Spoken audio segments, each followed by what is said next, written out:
Sony is probably the only major phone company that updates their flagship device 2 times a year.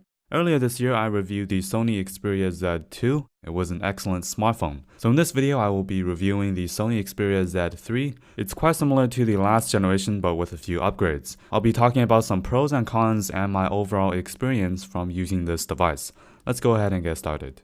So first, let's talk about the design and the build quality. It's a really unique look. It's very different from many other smartphones because pretty much all other smartphones are made out of plastic or aluminum. The Sony Xperia has 2 tempered glass panels on the front and the back. You can choose between 4 different colors, a black one, a white one, kind of a green one, and also the one I have here, which is a gold/copper color. I like this color because, as you know, glass attracts fingerprints and the copper color doesn't show that many fingerprints on the back. This also has a slightly curved metal band around the phone. So when you hold on to the phone, it feels a little bit slippery, but with a glass back, it really gives a nice grip to your fingers. You might ask, with a glass phone, does it shatter when you drop it? You can watch some drop test videos of this phone or the Z2, and it shows that this phone is actually quite sturdy. You can also see that all the ports are covered by flaps because this phone is waterproof and dust resistant. This phone is IP68 certified, so you can go underwater up to 1 meter and can last up to 30 minutes. So you can actually record underwater videos with this device.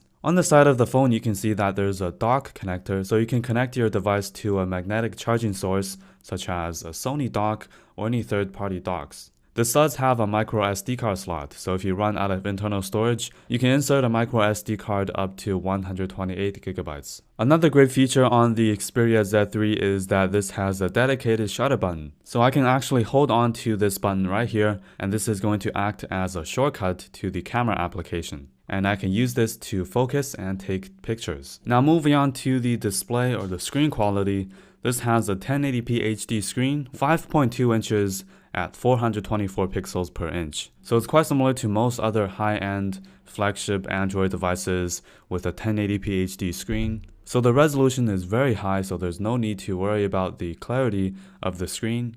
It's an IPS display, so it's not as saturated as AMOLED displays, but this has very accurate color contrast and saturation. This goes up to fairly high brightness, so you can use this in direct sunlight and the screen is still going to be visible. The viewing angle is pretty good compared to some older Xperia phones which had terrible viewing angles. Sony really improved the screen to have better viewing angles, so viewing this device on an angle is still going to look fantastic. Now moving on to the software, this device is running on Android 4.4.4 KitKat. Personally, I'm not a huge fan of this skin. I don't like these icon designs, but one advantage for Android, of course, is that I can download icon packs to change my icon design or download launchers to change the overall theme of my device. There are quite a bit of really useful software features, for example, the quick settings inside the notification.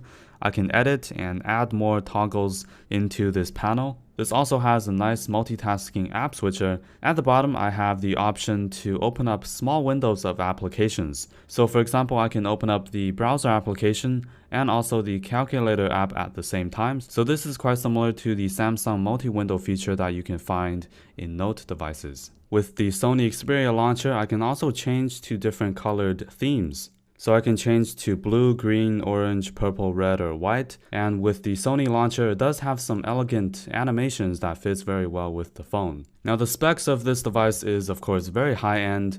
This has a Qualcomm Snapdragon 801 processor, quad-core, 2.5 GHz, Adreno 330 GPU, and this has 3 GB of RAM. So running applications or running a bunch of applications at the same time, you're not going to experience a lot of lag, pretty much no lag at all. And I can run many intense graphic applications without dropping frame rates, freezing, or crashing.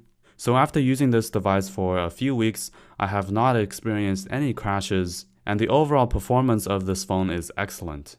Now let's move on to the battery life. This has a 3100 mAh battery. Of course, this is not removable. From my experience, the battery lasted a full day with moderate usage. Currently, my daily driver is the iPhone 6, and the Z3 without a doubt has better battery life than the iPhone 6. By the way, I made a comparison video between the iPhone 6 and the Xperia Z3, a full detailed comparison, so if you want to check out that video, I'll link it in the video description. Down here, I can enable more battery saving modes, for example, stamina, ultra stamina, low battery mode, and a few more. So this is going to give me a few more hours or even a few more days of extra usage. Even though the battery is non-replaceable, Sony did a great job with the battery life on this device. Now we can move on to the speakers. So this has front-facing speakers.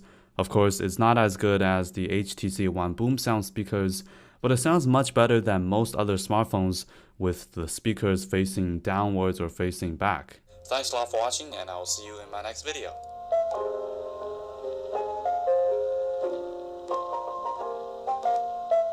Alright, last but not least, let's talk about the camera performance. So this has a 20.7 megapixel image sensor. By the way, if you open up the camera application, it's going to go into auto mode, and inside auto mode, it only shoots 8 megapixels. So you have to go to manual mode to enable 20.7 megapixel images to shoot full resolution photos. So with a 20.7 megapixel sensor, images are very sharp, very clear. Even when you zoom in, it's still going to be quite sharp. Alright, now let's move on to the video test. I noticed that in video mode, it doesn't focus very quick, so this can be quite annoying if you film close objects. I'm not going to put any 4K footage in this video because this video is going to be in 1080p, but you can search for some 4K video samples on YouTube and watch them in 4K if you want. And here's a low light video test. The low light performance on this is excellent. If you watch the iPhone 6 versus Xperia Z3 video, you'll see that videos shot in low light with the Sony Xperia is much better than the iPhone 6. So this concludes my full review of the Sony Xperia Z3. If you enjoyed this video, don't forget to give it a thumbs up, share this video with your friends, and also leave a comment down below on what you think of this phone. Be sure to subscribe for future videos, future phone reviews, and technology content. Thank you for watching, and I'll see you in my next video.